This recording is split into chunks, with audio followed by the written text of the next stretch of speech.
Yeah.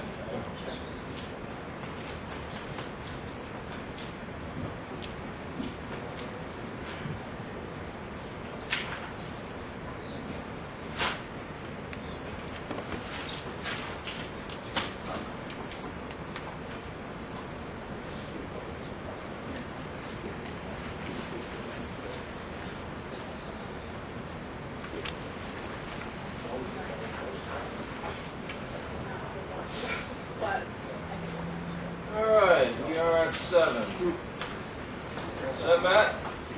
Oh yeah. There we go. Or so using it.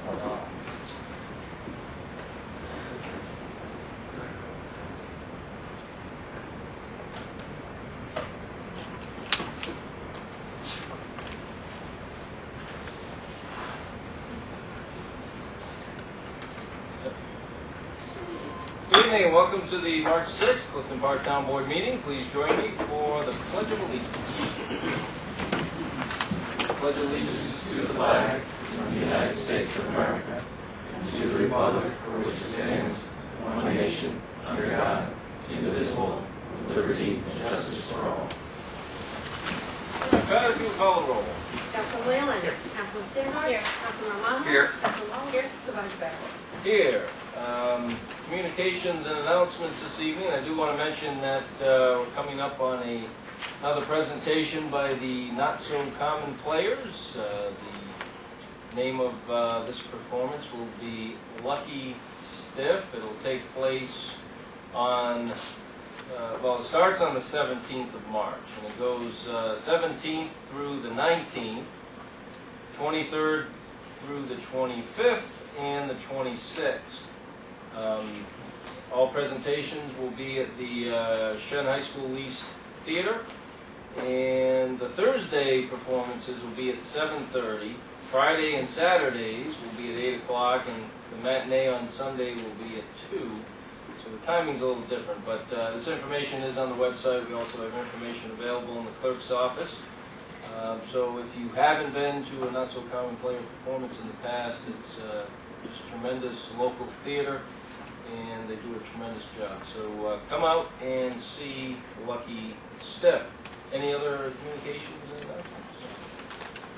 Mrs. Standard? Thank you. I just wanted to announce that this week we're starting to take registrations for Cleanup Day. Our annual Cleanup Day this year is April 22nd, which is a Saturday. And if anyone is interested in helping us clean up our parks and our trails, to just please give us a call at 371-6651. We can sign you up, and you can help us get our parks and trails ready for the spring season. And yeah, we always have wonderful participation throughout town. We provide bags for you, and we also pick up the bags once you're done. So it's a great event. It's a nice way to get ready for spring. So again, if you are interested, please give us a call here at Town Hall. We can sign you up for a particular park or trail. Very good, thank you. And some people sign up as a family, some as individuals, Boy Scout troops, athletic teams, whatever the case may be. And you would be, you can certainly select the area that you would like to clean up until that site is already selected. But in any event, you'll have a specific area that you'll be assigned to make sure that everybody's efforts are used appropriately and we're not stepping over each other. So, love to have you as part of that event.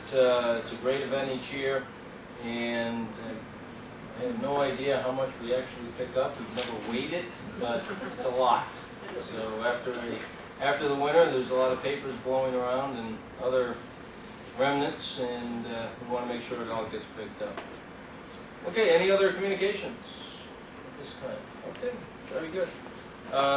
We have a couple of recognitions this evening, and the first is for a fine young man who's here tonight, and he's going to talk about his Eagle Scout project. Pat, if you could read the resolution. Resolution number 60 of 2017, a resolution recognizing Jeremy Mika for attaining the rank of Eagle Scout in service to his community. Whereas Jeremy Mika successfully completed his Eagle Scout project by providing upgrades and improvements to the Mary Jane Road Dog Park. And whereas Jeremy joined scouting at the age of 8 years old, starting as a tenderfoot and progressing through second class and first class, and then through the ranks of the Boy Scouts, earning merit badges in camping and archery, including the top archery award at Scout Camp last year. And whereas drawing on his love of animals and pets, Jeremy conceived an Eagle Scout project to improve the Mary Jane Road Dog Park by scraping and repainting the picnic tables and park benches at the park, as well as the registration booth and waste disposal box, and filling in holes at the park with stone dust. And whereas Jeremy's project involved organizing the efforts of 25 volunteers over 80 hours of volunteer service, and including successful solicitations of Home Depot, Hannaford, and Sam's Club for supplies and donations of pet food.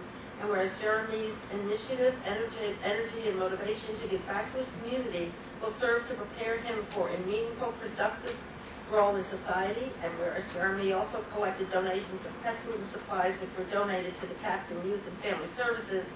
And whereas such service is truly the lifeblood of the community, and the town board wishes to recognize effective community service among our residents and volunteers, now therefore be it resolved that the Clifton Park Town Board honors the accomplishment of Jeremy Mika as an outstanding citizen for his achievements and advances, and recognizes Jeremy as the community's newest Eagle Scout, and be it further resolved that a copy of this resolution be presented to Jeremy Mika.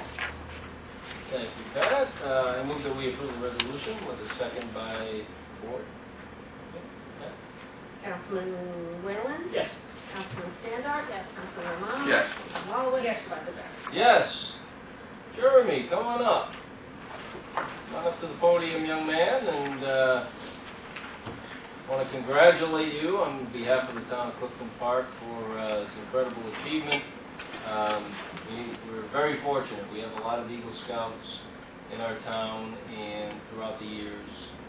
And we love to have them here so we can honor them publicly, have them talk about their project a little bit. And now you had a large project, and I had the opportunity to stop down when you were working on it that weekend. You had a huge team of volunteers, a lot of support. So tell us a little bit about what went into managing the project. I know you had to raise some money, right? And all the work that needed to be done through your efforts and certainly your supportive family and the volunteers. And move that microphone up nice and high. There you go. Good.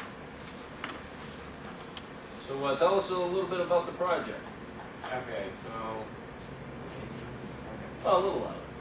Okay. Go ahead. So. Belt it out, son. There There you go. Okay, so for my project, you know the landfill over there? Yeah, Mary Jane Dog Park. Yeah.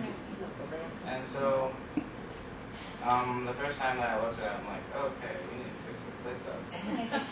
So, we got 25 volunteers, as you've already heard, and they already have donated 80 hours of their time for this Eagle project. And I have also spent a little bit more time planning, and I also have helped from my mom also planning this. And I spent a couple of hours planning and also seeing other counselors like my scoutmaster to basically make sure that it would all be good and see if it would actually qualify for my Eagle projects. And then I had two options, either to do the project at the Mary Jane Road Dog Park or to do a collection. So I'm like, why not both? Well, why not? Yep. So I did both, and for the collection, we set up a bin at our church, and they donated a couple $100 worth of dog food and cat food, and both dog and cat food supplies. And so after that, like after 2 weeks, we brought it down to the Captain Youth and Family Services, and then we gave it to them, and they were very grateful. And then, Yes. yeah. And so for my project, it took a while, but we were able to get it done. And then after a week, we had to go back so that we could put the benches back because they were still drying. Yeah. So we were like, please don't make it rain. Well, you did some expansive work across the whole length of the park, and I know you filled some holes, and because dogs love to dig, so I know you filled some holes and did some staining and other things to clean up the park, and I just want to thank you and tell you how much the town appreciates it, especially the many people that use the dog park. The main reason we did stone dust is because hopefully we're able to get the dogs to stop digging because I'm receiving complaints that, oh, we keep on falling in holes. It's like, oh, my shin just broke. So Now you're on the younger side. There's a lot of the Eagle Scouts that come through. You know, some of them are just get in under the wire under their 18th birthday, but you're on the younger side, right? yeah, I'm 14 years old. Yeah, which might be a record that I know of. Yeah. I mean, have there been anybody that age out of your troop, Janine? Or? He's the youngest one. Yeah. Right now. Yeah, that's 14 is very quick. We've had a number of 14-year-olds, but he turned in his papers for Eagle the day before he turned 14. That was his goal, was to have it. Wow. The review took a little longer, but he had it. Oh, that's fantastic. Well, it must feel good to have this accomplishment so early, and you got it done. Like I said, a lot of times kids are coming in trying to get it done right before their 18th birthday, which is the max age that you can be. So that in itself is an incredible accomplishment. Yeah, I just wanted to get it out quick because it's like right before Andrew went to high school, which he's also an Eagle Scout. He's currently 15 years old and just like 2 inches to 3 inches taller than me. And he was so close. No, he finished his Eagle and received his Eagle right before he went to 10th grade. So because I kept on hearing, well, you get so much homework and work that you might as well just get Eagle done right before you turn 18 because it takes a while to do it. Well, this is what I usually ask the Eagle Scouts what they're planning to do next year, college or work or whatever, but are you in 8th or 9th? I am in 8th grade. Yeah, you're in 8th grade, yeah. So you got time on that. I don't think I really need to press you on that, but if you have thought about it, what would you like to do when you leave school, leave high school? Well, I'm thinking of doing a mission for 2 years for my church. Oh, nice. For service and spreading the gospel. And then after that, I would join college, either becoming an engineer or that. And then after that, I would like to volunteer my time to become a Marine. And then after that, I'd like to have a family. I guess he has thought about it. Apparently he's thought about it. So that is a great answer. And if you can be an Eagle Scout by 14, I have no doubt you can accomplish all that. So come on over here, sir. Here, I have no doubt you'll accomplish all that and more. So on behalf of the town of Clifton Park, we just want to congratulate you for this incredible accomplishment. Only, I think it's 3 or 4% of scouts that begin in the program actually make it to Eagle Scout. So it's truly a very small amount of young men that make it this far. And you've done it, and you've done it quickly. So God bless you, and great job. And I'll see you Sunday. Yep. Right?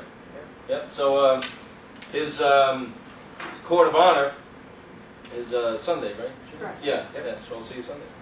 Very good.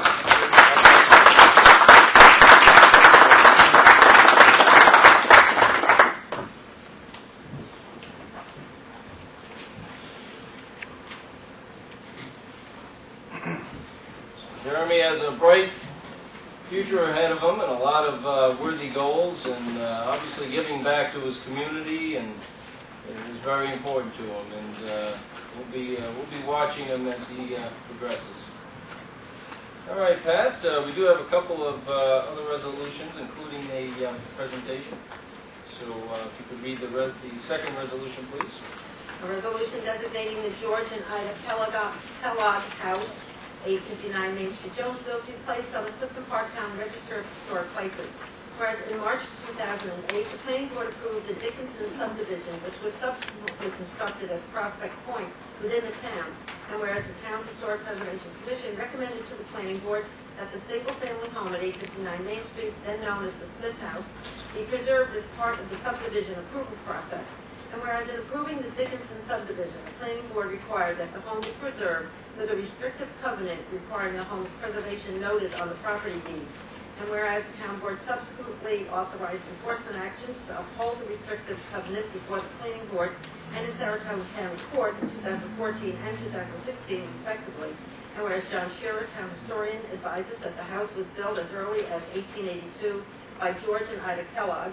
And whereas the Kellogg House, a 19th century farmhouse with columned wraparound porch, has been rescued and restored to its appearance as shown in a circa 1910 postcard before it was lost due to deteriorating conditions by Bonnie Builders, which acquired the property in the fall of 2016. And whereas the Historic Preservation Commission has now recommended that the George and Ida Kellogg House, currently owned by 859 Main Street LLC, be added to the Town Register of Historic Places.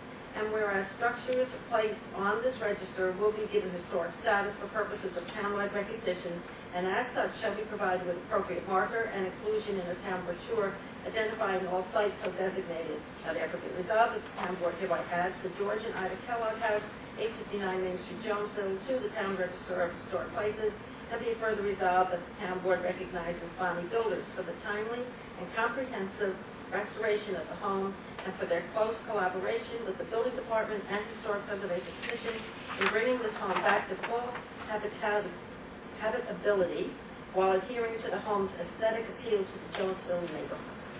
Very good. Thank you, Pat. I'll move that we approve the resolution with a second by the board. Oh. Councilman Whalen? Yes. Councilman Stanton? Yes. Councilman Romano? Yes. Councilman Wallace? Yes. Supervisor Barrett? Yes. Thank you for the Yeah, this has been somewhat of a controversial subject in the past with this property and the home, and the planning board had a very thorough public process that provided some protections to the property. Bonnie Builders, Larry Bonnie, have done a tremendous job with the property, restoring the historical significance of the home, and it just looks beautiful. And it's a very high-profile home because it's right along Main Street. So I'll hand it over to our liaison of the Historic Preservation Commission for more. Thank you very much. If you're not familiar with this house, it's on Main Street, next to the Main Street Grill in Jonesville. So unfortunately, over the many years, at least that I've lived in town, you've driven past it and you've seen an eyesore that, quite frankly, was really, very close, I think, to just being demolished due to neglect. And over the course of years, whether it be the Historic Preservation Commission, the Planning Board, members of the Town Board, Town Attorney Tom McCarthy, did what they could to preserve it, but eventually it takes someone to step up, acquire the property, and bring it back to habitability, and that's what Larry and Ryan Bonnie have done. So we certainly appreciate your efforts. The Bonnies came before the Historic Preservation Commission last year, as they've done in the past with other projects. Said we're working, we're going to acquire this property, we'd like to bring it back to its historical significance, and what can we do? How can you assist us? And that's really welcome in this day and age when you have someone that's acquiring a historic home and is looking for guidance from the commission, which they're always happy to provide their guidance. So we're going to ask John Shearer, the town historian, in a couple of minutes to say a few words about the Kellogg House. But I did want to thank Ryan and Larry, and mostly I think it was Ryan's idea. Larry, not so much. at the time. He likes to take, you know, I behind the described scenes. your support was somewhat lukewarm, I would say, at the time. But that's from years of experience, of course. And I remember you said Ryan was going to learn some lessons with this, and Ryan, I assume you learned some lessons. Hopefully it's not to do this again if other opportunities present themselves. But I haven't been in the house. I've seen pictures of the commission took, and it looks fantastic. It looks great. Certainly driving past it, you think of what could have been just an empty lot with a demolished house to what is now. It's really great. So thank you very much. So John, you want to tell us a little bit about the history of the Kellogg House? Lengthy history, right, John? Yes, well, I'm really pleased to be able to do this because it's a great plus for historic preservation in Clifton Park. The place was just doomed a couple, not that long ago, and if it weren't for Larry and Ryan, the house would probably still be deserted and falling down. The house, from what I could find out, was built by George and Ida Kellogg. They acquired land from David Hubbs in 1882, 76 acres. The area, by the way, was known as Hubbs Corners before Mr. Hammond, who was a supervisor of the D&H Railroad, named it for his wife, Elnora, in 1882, the same time that this house was purchased from David Hubbs. George and Ida sold the property in 1886. They didn't hang on to it for very long. And the deed, when they sold the property, mentioned the house. So we know it was there by 1886. Probably built shortly after they acquired the land. They sold off a couple parcels before they sold it, so it became 60 acres. And they sold it to this gentleman, was by the name of Ritter. It was Charles Ritter. And then it passed through a number of hands until it was acquired in 1922 by Percy Smith. And they owned it until 1971 when his widow, Sarah, passed title to Gerald and Lois Smith. A lot of people remember them. Percy and Gerald, they operated the Smith's Grain and Feed store, which is now the Main Street Grill. And their family had operated that store since 1895 up until 1994 when out of the family. And if you're interested in learning more about this, I'm giving a talk Friday at the Groom's Tavern at 7 o'clock on the history of Clifton Park, and I'll be talking about that, showing historical pictures. So I thought I'd plug that. The opportunity.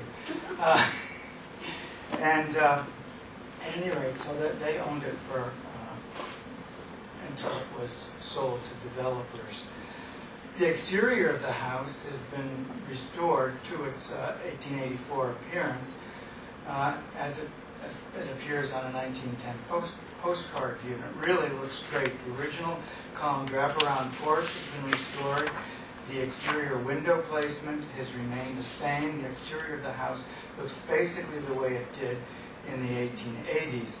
The interior had been heavily remodeled in the 1960s, but the Bonnies have done a wonderful job restoring the interior with a feeling of this early 1900s period, some details that are really very, very good 1910 period. The staircase, newel post, columns in the living room area, the doorways, etc. And I asked Ryan if he actually, figured out these wonderful details. He said he had a little help from our former chair of the Preservation Commission, Mark Kazmierzak.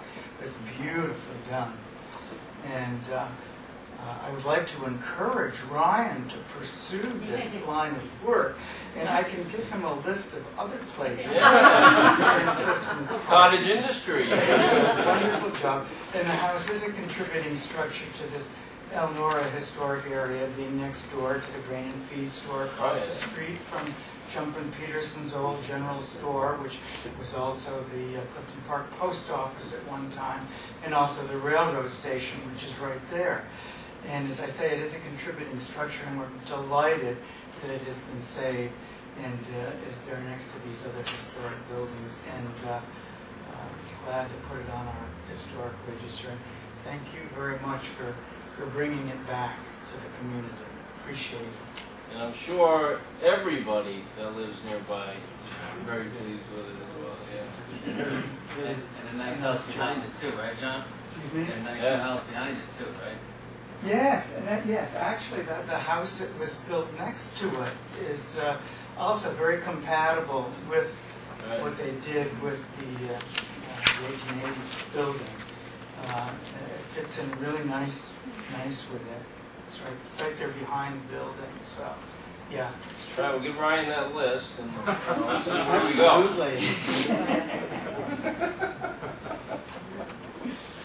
Larry, Brian, did either of you have anything you wanted to say? No? Brian, I think you guys wanted to say, so I think you got to go. Yeah, come on, all say right. something at least. Come on down. Come on down. Like I said, I know this was a new opportunity for you to do something like this. I was just curious, what did you learn as a result of doing this that you can take moving forward to another project? It was a learning experience as we went. My father actually taught me a lot, which is hard to say. Easily, but I mean, he was right about getting into a project like this. It was much more expensive than I thought it would be, and just dealing with older stuff. A lot of people hacked with it over the years, and it's it's tough. The structure itself was very strong and stable.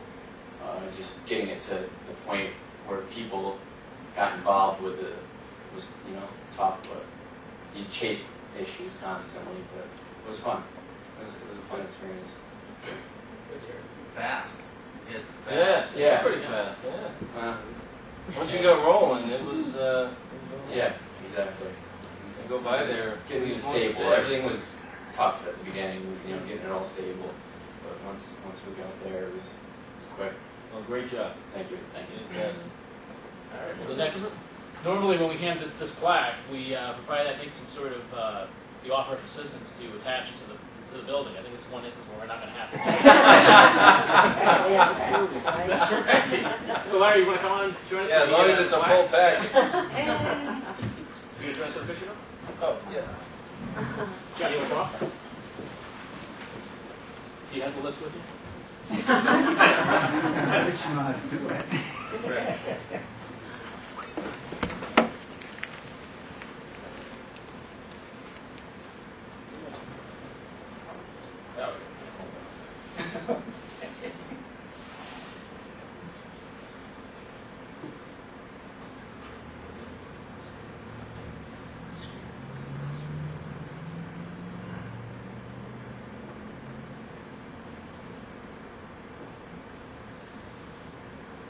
Thanks, sir. Very good. All right. Thanks, Ryan. Thank you. Appreciate it.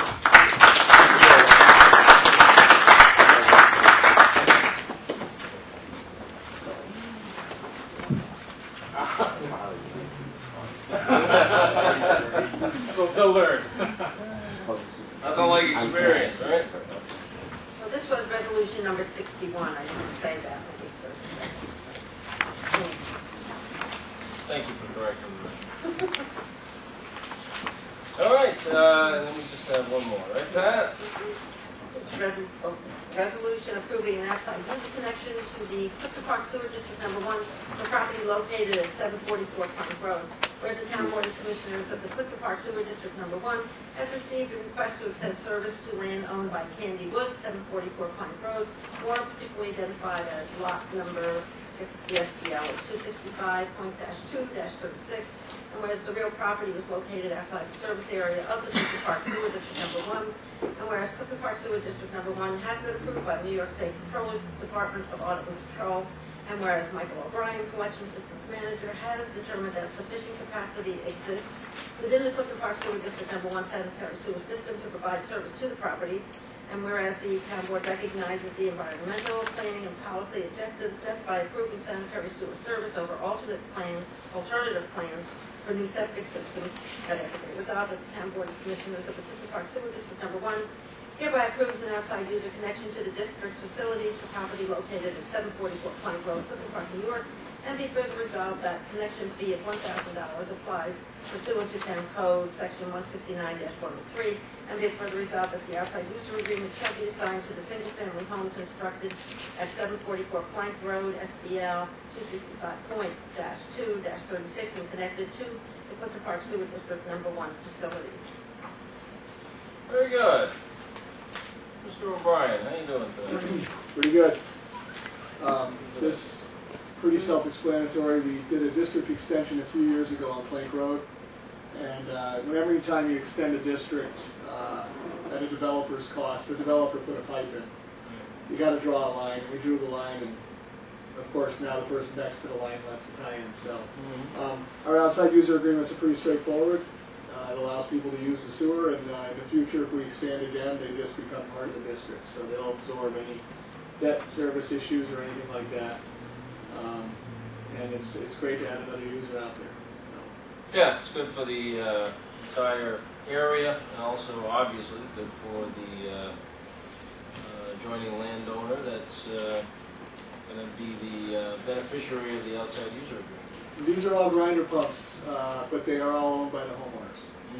So it's next to Country Mill South, but newer. That's right. Exactly. Okay. I'll entertain a motion. Mr. Whalen? Second by Ms. Waller. Discussion. Councilman Whalen? Yes. Councilman Standard? Yes. Councilman Romano? Yes. Councilman Waller? Yes. Councilman Barron? Yes. This is resolution number 62. Me too. Okay. Is there any other business to come before the board this evening? Okay. Seeing none, we'll go to public privilege. If you'd like to speak on a town issue, please raise your hand. We'll ask that you come forward. State your name and address, and please speak for 5 minutes or less. Any takers this evening? I told the students they picked a good meeting tonight. Because it's a short meeting for them, so. Motion to adjourn. Second. Well, Councilman Whalen? Yes. Councilman Standard? Yes. Councilman Romano? Yes. Councilman Waller? Yes. Councilman Barron? yes, thank you.